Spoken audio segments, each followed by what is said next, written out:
అన్ని కులాలు,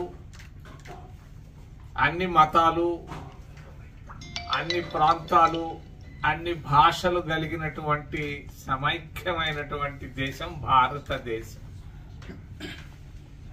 గొప్ప సంస్కృతి సాంప్రదాయాలు కలిగినటువంటి భారతదేశంలో స్వతంత్రం వచ్చి 75 సంవత్సరాలైంది.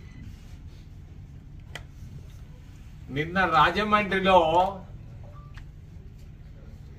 పాస్టర్ ప్రవీణ్ హత్య, ఇది రాజకీయ హత్య, మతాల మధ్య జరిగినటువంటి చిచ్చు. దీన్ని నేను ఖండిస్తున్నాను. నిన్న రాజమండ్రిలో అంటే ఎగిరిపోయే పరిస్థితి. నిన్న రాజమండ్రి మనకు తెలియకపోవచ్చు, ఇక్కడ నేను గమనిస్తూ వచ్చాను అక్కడ ఉన్నటువంటి పరిస్థితులు. ఎవరైనా చిన్న ఇంత మాత్రం రెచ్చగొట్టుంటే కూడా రాజమండ్రి లాగా ఉండేది కాదు. ఈరోజు రాష్ట్రం కూడా రావణ కాష్టం అయిపోయింది. మౌనంగా ఉన్నాం. మతాల మధ్య చిచ్చు. ఈ మధ్య అసెంబ్లీలో వర్గీకరణ పైన బిల్లు పెట్టి మాలా మాదిగల మధ్య చిచ్చు, కులాల చిచ్చు. మొన్న స్టాలిన్ మరి హిందీ పైన మాట్లాడడం, భాషల మధ్య చిచ్చు. మరి ఆయన ఇంకొక నినాదం కూడా తీసుకున్నాడు, డీలిమిటేషన్ పైన. డీలిమిటేషన్ అంటే దేశ విభజనకు చిచ్చు.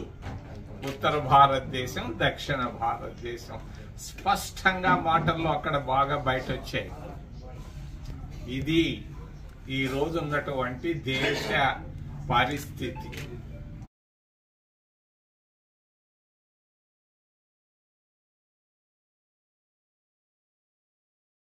విజయవాడ సిటీలో రోడ్ల పైన వేల మంది పడుకొని ఉన్నారు. వేల మంది. నేను దగ్గరికి వెళ్ళి చూశాను. ఏంటి అంటే, మాకు ఆశ్రయం లేదు అంటే రోడ్ల పైన పడుకుంటారా ఇంత వేల మంది? ఏమి చెయ్యాలి మేము?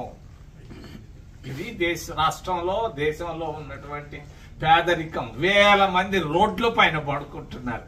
ఈ పక్క కార్లు బస్సులు పోతున్నాయి, ఆ పక్క లారీలు పోతున్నాయి, ఆటో రిక్షాలు పోతున్నాయి. మధ్యలో బిఆర్టీఎస్ రోడ్లో విజయవాడలో వేల మంది నిరాశ్రయులు పడుకుంటున్నారు. ఇది రాష్ట్రంలో ఉన్నటువంటి పేదరికం, దేశంలో ఉన్నటువంటి పేదరికం. పాస్ అయిన వాళ్ళు కూలీలకు వెళ్తున్నారు, డ్రైవర్లుగా ఎంబీఏలు పాస్ అయిన వాళ్ళు వెళ్తున్నారు. ఎక్కడున్నాయి ఉద్యోగాలు? ఆకాశంలో ఉన్నాయేమో, ఎప్పుడు వస్తాయో భూమిపైకి తెలియదు. మరి ట్యాక్సులు, హెయిర్ కటింగ్ పైన కూడా ట్యాక్స్, లాండ్రీ గుడ్డలు ఉతికేదానిపైన ట్యాక్స్, దేనిపైన ట్యాక్స్ లేదు. ప్రతి దానిపైన ట్యాక్స్. ధరలు, ట్యాక్సులు పెంచారు, ధరలు బాగా పెరిగిపోయినాయి. ఆకాశం అంత ఎత్తుకు ఎదిగిపోయినాయి ధరలు. సామాన్యులకు, మధ్యతరగతి కుటుంబాలకు పెద్ద సమస్యగా మారింది భారతదేశం. ఇది దేశ పరిస్థితి.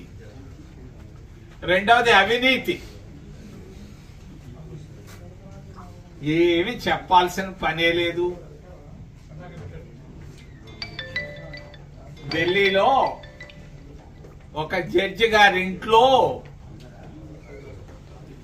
500 కోట్ల రూపాయల డబ్బు దొరికింది. 500 కోట్ల రూపాయల డబ్బు ఒక జడ్జి గారి ఇంట్లో దొరికింది. వర్మ అనే ఆయన ఇంట్లో దొరికింది. నేను చెప్తున్నాను, ఇది కేంద్ర ప్రభుత్వ వైఫల్యం.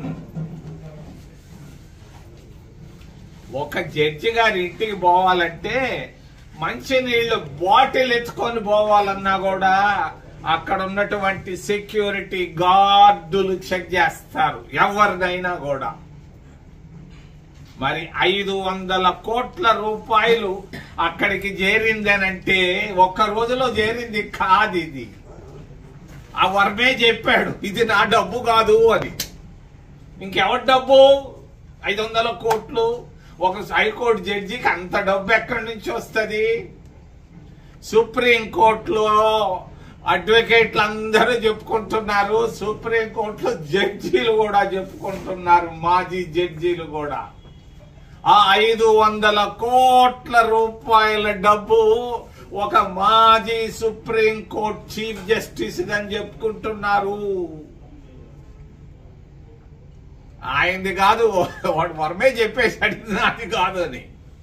ఒక retired chief justice of India డబ్బు అనుకుంటున్నారు ఢిల్లీలో సుప్రీంకోర్టులో జడ్జీలు. దీనిపైన విచారణ కావాలి. ఇది ప్రభుత్వానికి తెలియకుండా, పోలీసులకు తెలియకుండా, అమిత్ షాకు తెలియకుండా, ప్రధానమంత్రికి తెలియకుండా 500 కోట్ల రూపాయలు ఆడపోయినాయా? ఇది అవినీతి. మరి అవినీతిని గురించి మా ప్రాంతం నుంచి నాయకుడు, మన ముఖ్యమంత్రి గారు ఈరోజు పోలవరం వెళ్ళారు. కాపర్ డ్యామ్ చూసేదానికి, మరి డయాఫ్రమ్ వాల్ చూసేదానికి వెళ్ళారు. పోలవరం పైన 30,000 కోట్ల రూపాయలు ఖర్చు పెట్టారు. మనందరికీ తెలిసిందే. దేశ ప్రధానమంత్రే పోలవరం అనేది ఒక ఏటీఎం లాగా తయారైందని ఆయనే అంటే, దానిపైన విచారణ ఎందుకు వేయలేకపోతున్నారు? ఒక ఏసీబీ ఎంక్వైరీ వేయి, 1,000 కోట్ల రూపాయలు తిన్నారు అని అంటున్నారు అందరూ. పాలిటీషియన్లకి ఇది ఒక వరం అన్నారు.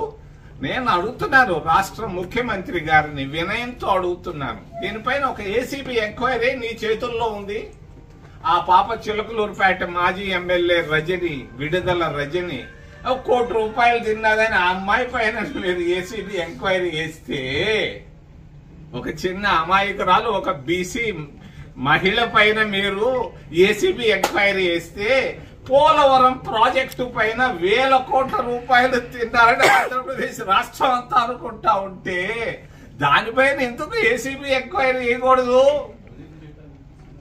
ఏంటి, ఎందుకు విచక్షణ?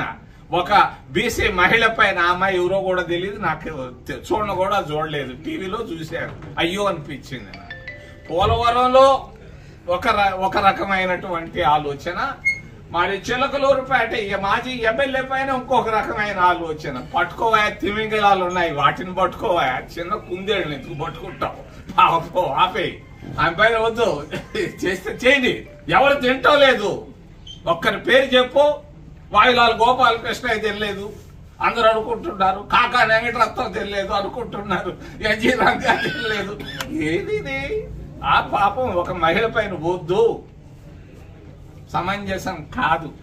కావాలి జడ్జీలు ఇస్తారు జడ్జిమెంట్లో, శర్మలు వర్మలు తప్పించి 180 మంది వాళ్ళున్నారు. ఎక్కడున్నారు ఎస్సీలు, ఓబీసీలు, ఎస్టీలు, మైనారిటీలు? సుప్రీంకోర్టులో గాని, మన హైకోర్టులో గాని